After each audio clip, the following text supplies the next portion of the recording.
Welcome back to The Lamppost Listener. My name is Daniel. I'm Phil. And this is a podcast where we journey chapter by chapter through C.S. Lewis's Chronicles of Narnia.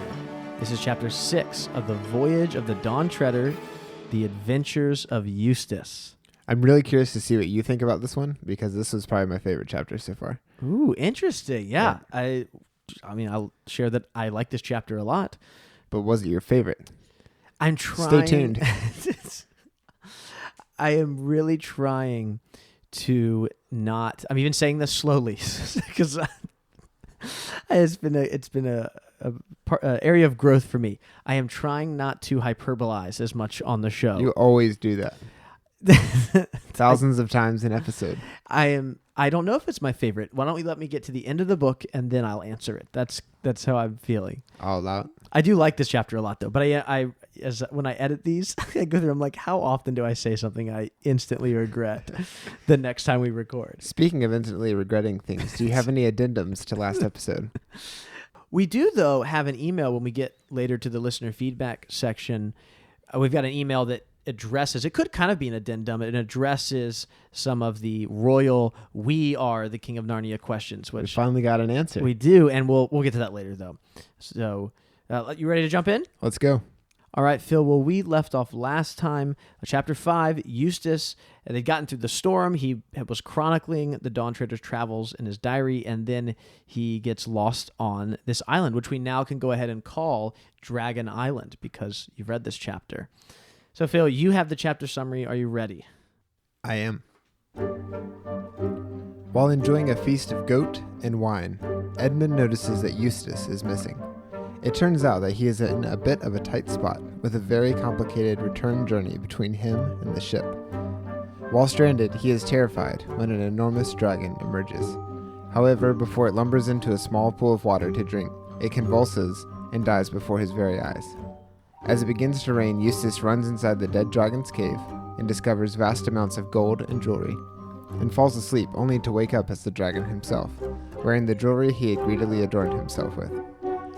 The crew of the Dawn Treader encounters him, but after they realize the creature can understand speech, weapons are lowered, and Lucy approaches it to heal the wound on its arms.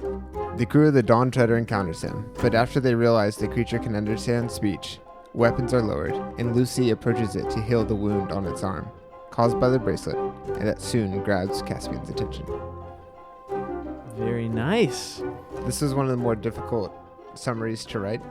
I wrote way more than 150 words. Yeah, I spent a lot of time editing it down and had to take out a lot of stuff because a lot happens in the chapter. And it all seems kind of important, especially the bracelet part that connects to the next chapter.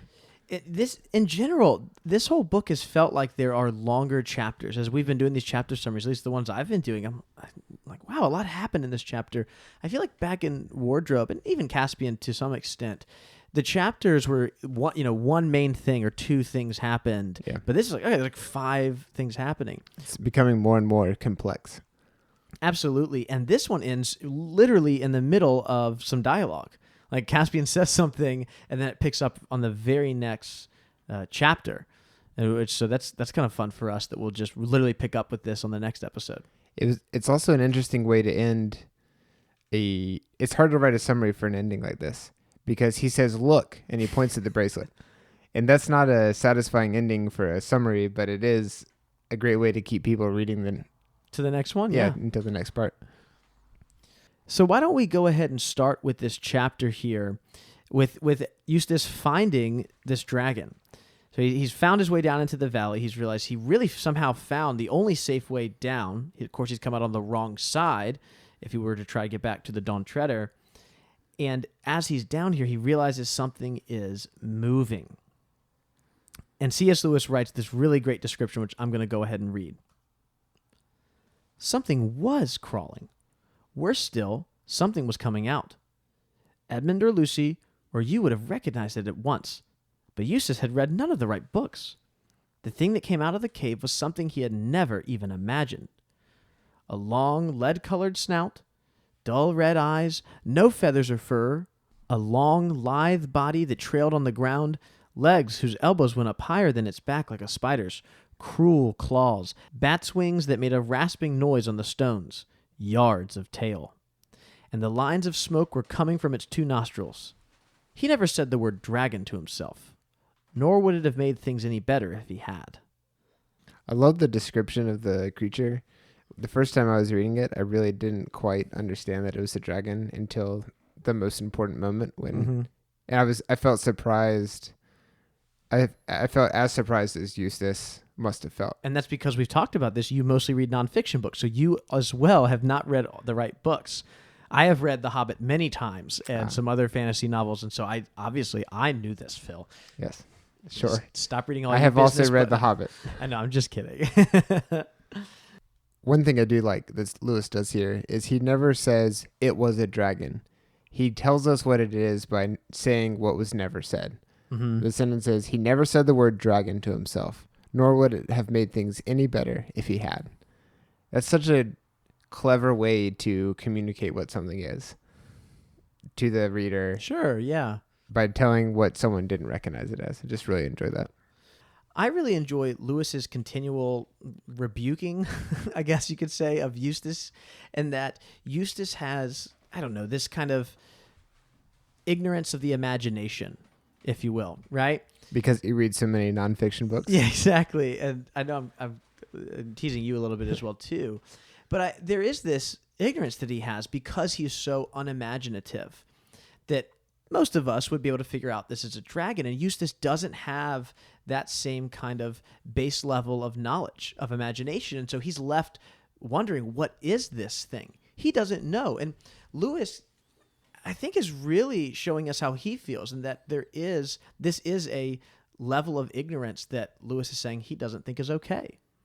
And I'm putting some words into Lewis's mouth here, but I do think that there is something here with this idea that Eustace really should know better, and that spending all of your time as a child maybe just reading textbooks and things instead of letting your imagination run wild and being creative and jumping into these fantasy stories, these fairy stories, I think he's telling us, like, really so much of Eustace's knowledge is meaningless and worthless. Yeah. And again, that's not to knock on textbooks and stuff. I love those things as well, too. But I think that Lewis is continually using Eustace as this archetype of someone who's only book knowledge and no other kind of knowledge or intelligence. Eustace is an extreme. He's on the far end of the different levels that you could be, but he has no exposure to anything with imagination at all, and it kind of gets him into trouble here. So the dragon pretty quickly dies. He goes down to this pool and he like doesn't shrivel up, but he convulses. He convulses and dies. What did you take of this as a first-time reader? Were you thinking, oh, Eustace is going to have to fight this dragon, or something's going to happen? And it died. When you're used to a creature emerges and you fight it, both from video games but also just stories that you hear growing up, it was really nice to have this dragon come out. You think it's going to be terrifying, and it just dies. Mm-hmm. I think if that was done too much, it would be really annoying. But because I'm kind of expecting it, because they fought a lot, there have been a lot of battles here before, it was a nice surprise where I love being in the middle of a conflict in a story and not knowing what's going to happen next. Yeah. And I know we talk about Star Wars a little bit. Do you think so? A little bit on the show. But I really like that in The Last Jedi. There was a moment where someone dies that you thought was going to be around for a while. And it was really, I was like, I don't know what's going to happen. Yeah. For the next hour and a half that we're here. And I feel the same way here. Yeah. I thought you didn't like the movie. No. Why do I always think that? I don't know. We both I really like that movie. Oh my gosh, I love it so much. I saw it 3 times with you. We'll stop because I know we're alienating some of our audience when we do this. So it's a Star Wars podcast that mentions Narnia sometimes. I did tell you, though, I think we brought this up on the Dancing Lawn, that one of the reviews we got recently talked about that they enjoyed our Star Wars tangents. So somebody's enjoying it. But check out The Last Jedi, listener. No, we're jumping back into Narnia now. So you actually were going to read this part because it starts raining. And Eustace, the only place he can find to go into is the dragon's cave itself. And you were going to read here what happens as he goes into the dragon's lair. Most of us know what we should expect to find in a dragon's lair. But, as I said before, Eustace had read only the wrong books. They had a lot to say about exports and imports and governments and drains, but they were weak on dragons. That is why he was so puzzled at the surface on which he was lying. Parts of it were too prickly to be stones, and too hard to be thorns, and there seemed to be a great many round, flat things, and it all clinked when he moved. There was light enough at the cave's mouth to examine it by. And of course, Eustace found it to be what any of us could have told him in advance. Treasure. There were crowns, those were the prickly things, coins, rings, bracelets, ingots, cups, plates, and gems. So again, Lewis brings up this idea that Eustace has read and he doesn't even say like different books. He outright says here he read the wrong books. And I think you could kind of chalk it up to he's saying the wrong books to know about a dragon slayer. But I do think there is this level of, no, these are the wrong books. Lewis is telling the reader that because they're reading fantasy, they're in a different group in a good way, and that they're better than this other group that only reads about pipes and governments. Do you think so? It's a subtle kind of like, hey, good for you for reading some imaginative fiction. I do think he is in some ways trying to reclaim that, not even reclaiming it, I guess, but I think he is trying to give weight to this. This isn't just meaningless because it's not real. Obviously, like it's important to know about, governments and exports and imports. I don't know as much about drains, but those are important things to know. But we shouldn't just, I remember often when I was first getting into education, there was this idea, and I heard from some people, well, for children's literature, we don't want to really do much fantasy because it's too unrealistic. You need to be reading a lot of realistic fiction. And I worked with people who thought that way. And, here I am with like, okay, we've done 10 fantasy books this year, and yeah. I would have to chill out a little bit.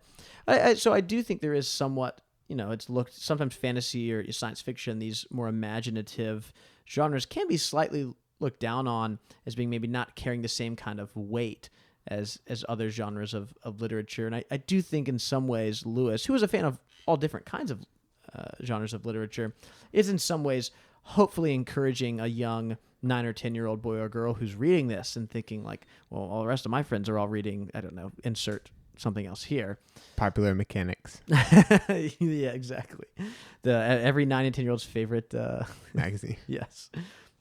But I do think some of that is there. I don't know how serious he's being. But again, this is also, and we're kind of skipping over it, such great language by Lewis. I love these asides to the audience.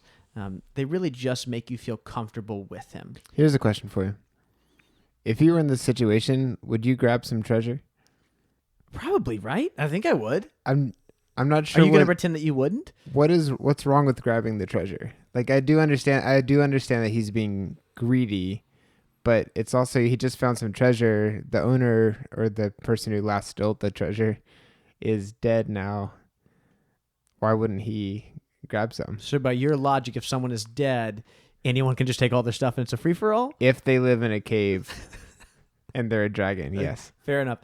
Yeah, I mean, would I take this stuff? Yes, I'm sinful. And so I'd like to say no, I would...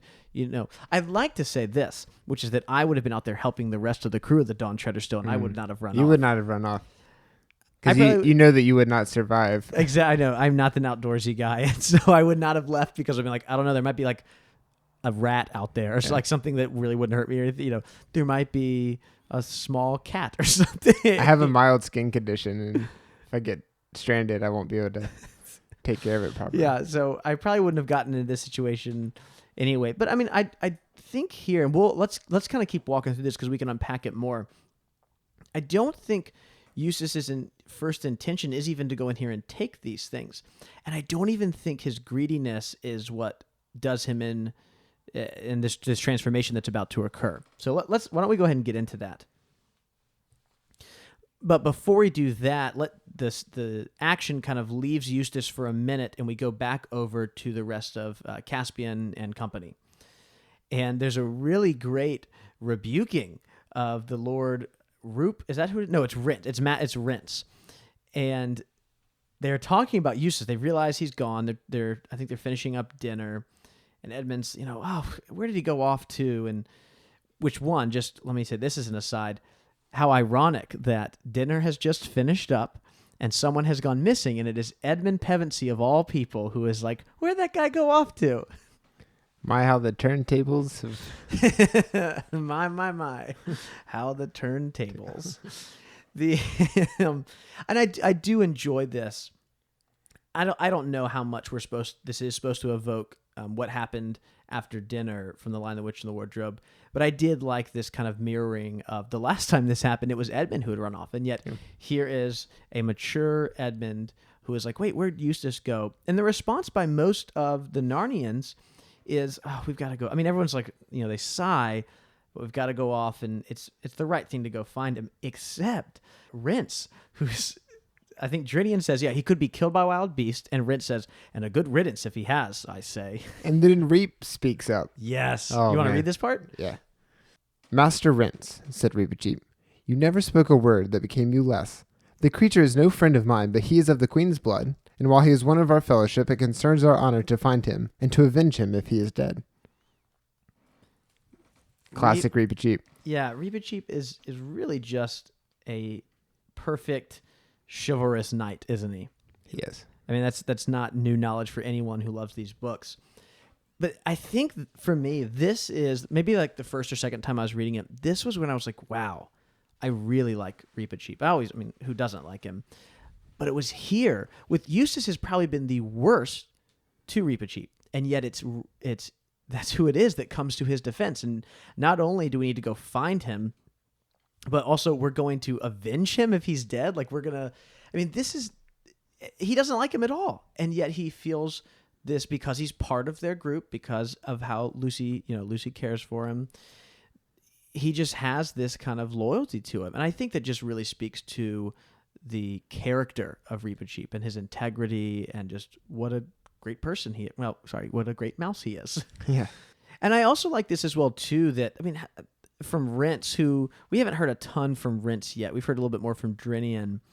But someone would say that, right? You would be so annoyed with this little brat on your ship for so long.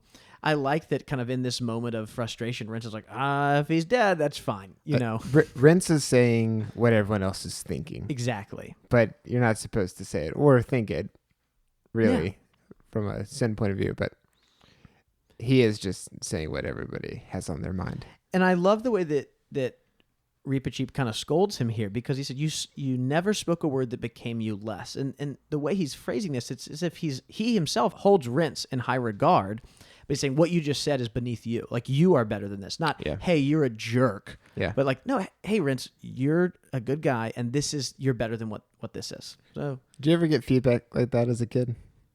Oh, all the time. Like, you're better than this. It's just so powerful. I remember I feel like that all the time as like an elementary or middle schooler, where I was, I would do dumb stuff, and my parents would take me and be like, this is not who you are. This is not who, the character that God has given you, stuff. Which is so much better than you're a bad kid. Oh, yeah. Because it reinforces a good identity while also correcting bad behavior. Although I feel like I do have some students that when I say that kind of stuff, they're like Ralphie in A Christmas Story, where they're like, no, wait, this is way better than being yelled at. There are some kids, the whole like, I'm so disappointed in you kind of thing, where what is Ralphie's like, that's way better than actually getting in real trouble. I definitely have some students who I feel like when I say these things to them, I hope I'm just planting seeds in some of them, but I can tell they're like, oh, I'm kind of getting away with this because he just said that I'm better than this, not you're in trouble. Yeah. I still think it works long term though. Oh no, I believe the same. So let's go back and check on Eustace. He has fallen asleep in the dragon's cave. I don't think we mentioned it. You did in the summary, though, obviously. He has taken this little bracelet that didn't fit. He pushed it all the way up to the top of his arm where it would fit, and then he fell asleep. So then he wakes up inside the cave, and I'm going to let Lewis take it away. He was puzzled by the pain in his arm at first, but presently it occurred to him that the bracelet, which he had shoved up above his elbow, had become strangely tight. His arm must have swollen while he was asleep. It was his left arm. He moved his right arm in order to feel his left, but stopped before he had moved it an inch and bit his lip in terror. For just in front of him, and a little on his right, where the moonlight fell clear on the floor of the cave, he saw a hideous shape moving. He knew that shape. It was a dragon's claw.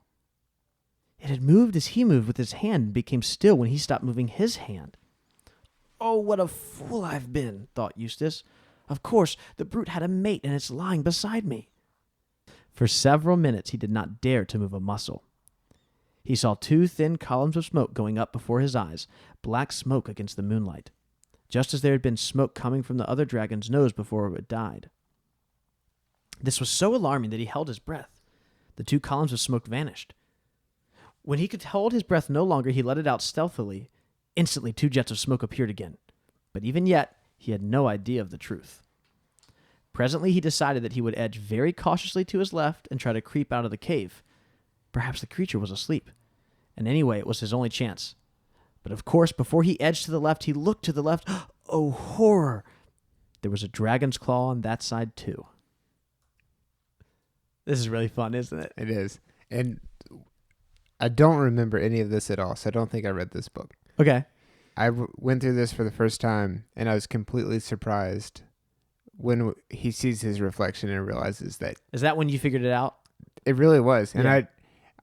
I'm so glad that I got to go through it that way, because I feel like I got to experience it as Eustace would. Yeah, like earlier. There's a line here I dislike. And not because it's a bad line, but I remember I read this, I think, once out loud to a group of students, and some of them figured it out because of this line. So halfway through the selection I just read, he says, but even yet he had no idea of the truth, which isn't a bad bit of foreshadowing. It's just a personal opinion. But I think some people start to pick up right then, and I think it would be even better. What do I know? But I do think... I see what you're saying, though. Yeah, you know what I mean. I'm not trying to criticize Lewis, but... And there are a lot of things that can happen in a story that will give it away. And once you start to see it happen 2 or 3 times in other things in a similar genre, you start thinking, oh, like he's gonna turn around and come back, or that character who left earlier is gonna suddenly reappear. They're not really dead.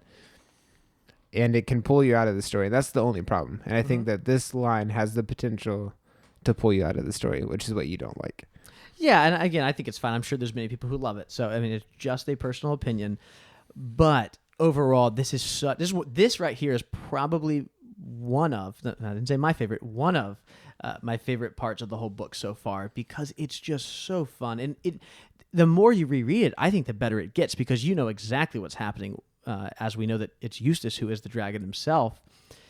When you read this after knowing that, you're like, oh, it's so obvious, right? It's like going back and watching like a mystery, or going back and reading a mystery book. When you're like, oh, it was right in front of me the whole time. It's all right here. Exactly. Yeah. So that's really fun that's happened there, because it does make sense that there would be, there's a second dragon and it's just, asleep there next to Eustace. It all makes sense. But instead, who would have thought that? A reveal like this should be both logical and surprising. And I think he nailed it. So, as a first-time reader, what was your thought as Eustace becomes this dragon? It's pretty trippy, and it's surprising because I'm not clear on what the rules are. Okay. I don't recall anyone else being turned into a dragon, but again, this is fantasy. There are actually more rules than this. Just like a deeper magic from before time.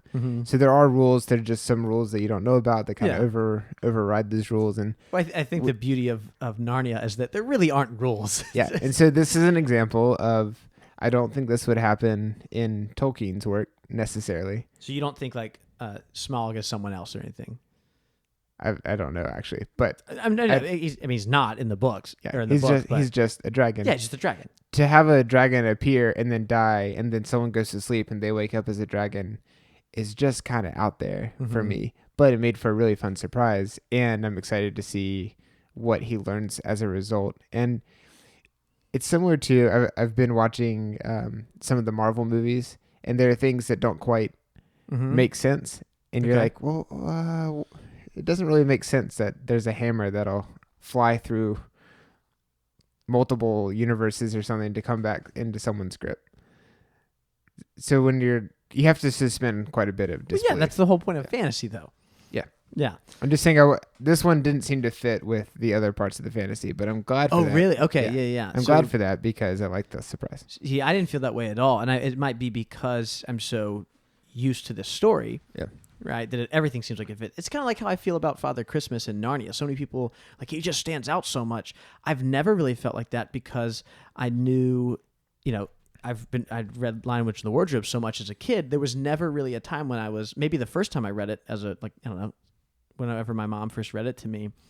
But with Father Christmas, I'm never like, oh, he doesn't fit in, because I was like, well, of course he fits in. That's how the Lion, the Witch, and the Wardrobe goes. It would be weird if he wasn't there. So it might be the same thing for me here. I'm like, well, of course Eustace turns into a dragon. That's how the story's always gone. I'd never question it. Now, to be clear, now that I've read it twice, it does fit in the whole story because it is the story. Well, I just was very surprised. I didn't realize that you could fall asleep and wake up as a dragon. Well, I think it actually makes a lot of sense given Eustace's character. I mean, there's later on in the next page, or at least it is for me, Lewis says, sleeping on a dragon's hoard with greedy, dragonish thoughts in his heart, he, meaning Eustace, had become a dragon himself. And so what does the dragon have? The dragon has, it has power and it has wealth. And Eustace has made it pretty clear those are two things he's very interested in. Yeah. And so actually it's quite ironic that he has become a dragon of all things, because not only does it reveal the desires of his heart, and there's other ones too, but I think those fit pretty well, it also begins to show him what he really is, which he's a monster. He's a little monster. That's what he's been this whole book. He's annoying everyone. He's getting on everyone's nerves. He has legitimately made all of their lives worse, and it takes him becoming this frightening dragon for him to actually start to realize, oh my gosh, this is actually kind of what my true self is. Yeah.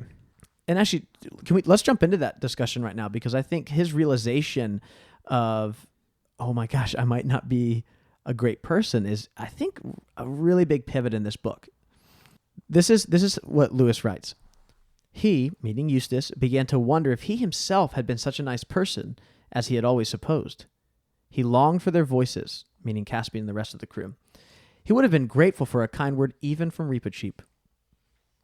When he thought of this, the poor dragon that had been Eustace lifted up his voice and wept.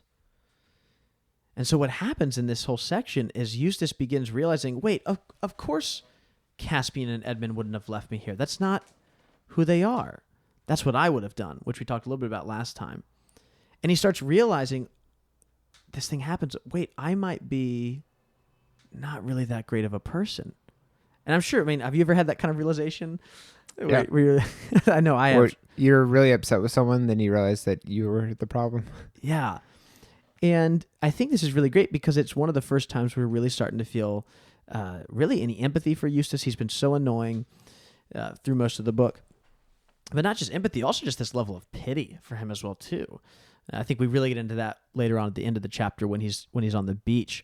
And so as Eustace is having this realization, my mind went to a really famous C.S. Lewis quote that's from The Problem of Pain. And so I'm going to read it now, Phil, and I want to know if it speaks to you like it's been speaking to me. Okay. Here's what Lewis writes in The Problem of Pain. But pain insists upon being attended to.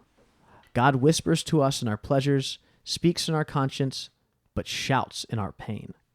It is his megaphone to rouse a deaf world. A bad man happy is a man without the least inkling that his actions do not answer, that they are not in accord with the laws of the universe. And my mind went to this quote because it's a quote that really speaks to what's happening in Eustace's heart right now. He comes from a decently well-off family, well-educated family. He doesn't really want friends, so he doesn't feel the need for them, right? And so there's really been nothing in Eustace's life so far that has ever made him need or want any kind of savior or any kind of heart change at all. It's this pain, this discovering he has become a dragon and he is helpless to do anything. All he can do right now is lift his voice and weep. It's this pain that God is using as a megaphone to say, wake up.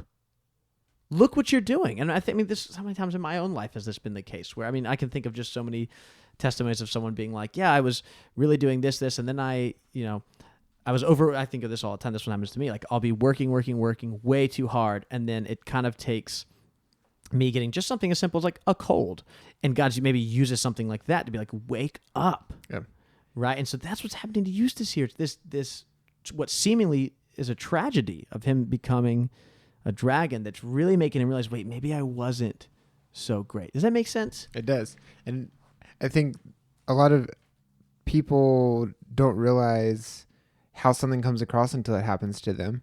So you can have, I've known people who they don't really seem to ask the other person in a conversation anything about them because they've never really felt a lack of attention or lack of interest because people are always asking them stuff. And it's not until that kind of goes away, and this kind of happens as you get a little bit older.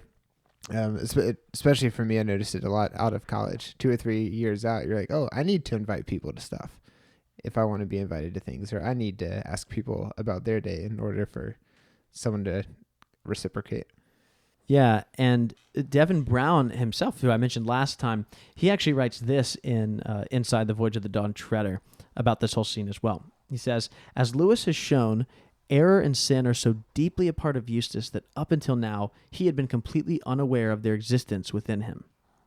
Lewis writes that at the very moment that Eustace understands he can now get even with Caspian and Edmund, he has several other important realizations. And he goes on to talk about he realized he doesn't want to. He realizes that he's a monster. He begins to wonder if he really was a nice person, and he realizes that Caspian never would have left him in the first place. And so it's actually now that he has the power, like he's a dragon. Yep. He could very easily get back at Caspian and Edmund. He's like, I don't want to. It's kind of, the whole thing of, asking a fish to describe what water is to you, right? And that's what's happening. Eustace has never really realized how full of sin and error and how really much of a bad person he is until now. It's this transformation into this wretched beast that he's made the realization like, oh, I might not be that great of a person. Yeah. But for this, we talked about this last time. He seems to be very clear that there are right and wrong ways to do things. He just thinks he's always on the right side. He legitimately thinks of himself whatever as being, it is. Yeah, this wonderful person. And so I think this is a huge pivot for us in the story. So let's talk about what happens next. Caspian and a group of his crew have gone out, and they come back with some bad news. They wake Lucy up and they let her know they found a dead dragon, and then they see a dragon close by. Yeah, like later that night, right? Yeah. And they kind of form a plan on what to do. And Reba Cheap volunteers to go. I would love to see that. You want to see Reba Cheap fight the dragon? I want them to make a video game so I can play that particular boss level. Who do you want to be? Do you want to be the dragon trying to destroy this tiny mouse, or the mouse taking on this huge dragon? Both. Okay. Yeah. Make it like Battlefront where you can play both sides. Okay. And they form a party to go confront the dragon because they need to get to their ship. It's in between them and the ship. Reba Cheap's not in the group, unfortunately, but they all start heading that way, and then they realize the dragon can understand them. Mm-hmm. Yeah, this exchange between Eustace as the dragon and who is it that's calling out to him? Is it? I think it is Reba Cheap, right? That shouts out to him. And Caspian, I guess, too. They notice he looks like he's shaking his head, and Lucy even says, I think that dragon's crying, right? And Drinian's like, no, crocodiles do that. Yeah, he's like, no, they do that to put you off your guard. And actually, Edmund realizes, wait, he whacked his head no when you said that, as if he's saying, no, I'm not. And the dragon hears him, nods his head again. And then Reba Cheap's line is just the best. And I really wish we could actually dive into something here that we can't dive into, which is the fact that it must be I guess we have to infer here that dragons are dumb beasts. Dragons are not talking beasts because they're surprised. They even ask, wait, actually, can it understand us? Could it maybe talk? And we already know there's a ton of talking animals in Narnia. Except for goats, apparently. Well, remember we talked, I can't speak, you'll learn more about this in another book about why some animals can and can't talk. But for some reason, I guess dragons, which I would assume to be very intelligent, or at least enough to be able to be talking beasts, it must not be the norm for them to talk, or else the rest of the Narnians would be like, hey, what are you doing? They wouldn't be surprised when it can understand them. I'm used to dragons being able to talk. And they sound like Benedict Cumberbatch. Well, yeah, but that still is interesting. And I guess we'll come back and revisit this. We'll have to make a little note that when we get to whichever book it is, because I won't even tell you what book it's in, we'll come back here and talk about what that might mean for dragons in Narnia. I also love how Reba Cheap addresses him. He goes, "Dragon, can you understand speech?" he says it in a shrill voice too, which I just imagine being like, you don't have to do it. The voice. Yeah, I held back. You're welcome, everyone. You didn't want to do your shrill voice. It's nice that Lucy's cordial here takes away some of the pain. But did you expect, as a first time reader, that it was going to somehow like magic off the? I have a note in my book, right where it says, "But it cannot dissolve the gold." I wrote, well, yeah. So you didn't expect it was going to fix the That's problem. not what it's designed to do. Also, she's down to like 3 drops. Let's stop wasting it trying to melt gold down. I still hold the opinion that this is magic. Was it fire flower juice or something like that? I can't remember what it is. It's from the flower beds of Jupiter or something. Sure. Actually, Jupiter makes sense for the Narnia code because I think wardrobe is Jupiter. And by the way, we have listeners. We have not forgotten about the Narnia code and Michael Ward. We are still going to talk about it here in this book, but it really doesn't come up for a couple more chapters. So just as an aside, we did not forget about that, but it really doesn't come into play here for a while. Mm-hmm. But no, I still think that her cordial is because it's magic, just doesn't run out. Like she has unlimited drops. I don't think nothing's come up before that said that she runs out. Does it? No, that's true. So I think it's magic stuff that doesn't run out. Well, Phil, any last things here? Because that's pretty much where the chapter ends. Is this literally in the middle of the conversation? Caspian says, "Look," and it says he was staring at the bracelet. And literally, chapter 7 will pick up with Edmund saying, "Look at what." Just another example of a great transition that makes you want to keep turning the pages. And you frustratingly can't. I can't. I did, for the summary, I did have to read the next sentence just to make sure that the bracelet wasn't doing anything so that I would end the summary correctly. Sure. Confess. What do you think happens next? That's no fun for the listeners. What do you think happens next? What's no fun? If you just... I don't know what happens. What in chapter 7? I what's truly have going no to idea. happen? I imagine that Eustace gets turned back into a little brat again. How? I don't know. Falls asleep on some gold. Yeah, he just to go back and fall asleep on the gold. There are again. no rules here, man. Well, it's called How the Adventure Ended, so there is some finality here. Which was confusing to me because I thought this may be the shortest book in the series. You thought like this was we're the not climax. even close to being done with this season. Yeah. We're just getting started. It's very much episodic. So, chapter 7 will wrap up this story. So we'll actually talk about this a little bit in the future in the season, but as this story focuses on Eustace, because of the episodic nature of Dawn Treader, the next couple ones we'll have one that focuses on Caspian and Edmund. Then we'll have one that focuses on Lucy. But you're just going to stand with your hypothesis is he falls back asleep on the gold. No. Okay, give us something. I think something will happen. Maybe they put him on the ship as a dragon, and then they keep going to far east. Yeah, they're going east. That's right. So he might be a dragon for a while. That'd be a nice thing to have. That would be a very excellent resource. Yeah. It'd be very tempting to misuse it. Maybe they find out how to fix him back, but they're like, he can't talk right now. This is actually kind of nice. And they don't change it back. A blessing in disguise. Yeah.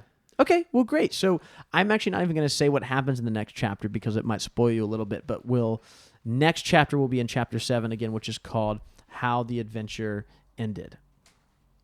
So before we wrap up the episode, we do have an email from a listener. Let's hear it. Do you want to read it? Do you want me to read it? I want to have it read to me. Okay. This is from Jesse. Hey guys, how's it going? It's going well. Thanks for answering it.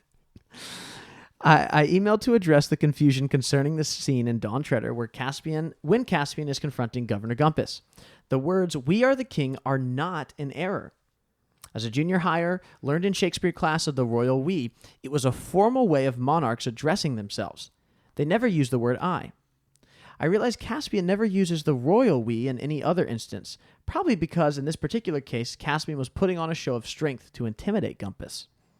The wording was likely changed for the original American edition because we were less likely to understand the context. That is my guess, at least. For the record, I grew up reading it as We Are the King of Narnia, and I love it because it ties in with all the tactics Caspian and his crew, along with Byrne, use to show their authority. Keep up the good work, Jesse. Oh, thanks, Jesse. Appreciate that. Isn't that really great? I think that theory is correct. Yeah, I think it's a really good one. This idea of... Because it makes sense to say we are the king. I think I kind of could understand that context. I just was so confused by why yours wouldn't say that. But again, everything is dumbed down for us because we're American. It seems like we don't understand the context of any of these things. But thanks again, Jesse, for sending that. That was really helpful. I appreciate it. All right, Phil. Well, let's go ahead and wrap up this episode. This episode is made possible by our patrons over at patreon.com. If you'd like to support the show, you can listen to a bonus episode each month, along with other rewards. And we do have a really great episode coming up this month for December. We do. We're finally going to settle the debate. Is The Lion, the Witch, and the Wardrobe a Christmas movie? We got Anna coming on, and Sarah Jane will be on again. And we're going to decide. I think, did we talk about this last time on the show when she was a guest? I'm not sure. We've done so much recently. We've been recording so much. It's all blurring together. But that is going to be a fun time. I'm really looking forward to that. I'm excited for it as well. Special thanks goes to Elias Dean, Stephen Page, and Madeline Heising for supporting us at the Care Paravel level. You can also follow us into Narnia on our Twitter or Facebook pages. If you have any feedback, feel free to email us at thenarniapodcast@gmail.com or leave us a voicemail at 406-646-6733. We also love reviews on Apple Podcasts. This helps other listeners find the show and join our read-through. Also, make sure you have subscribed to the show in your favorite podcast app so you can wake up to a new episode every other Wednesday. Thank you for coming along on this journey, and we will be back next time with Chapter 7.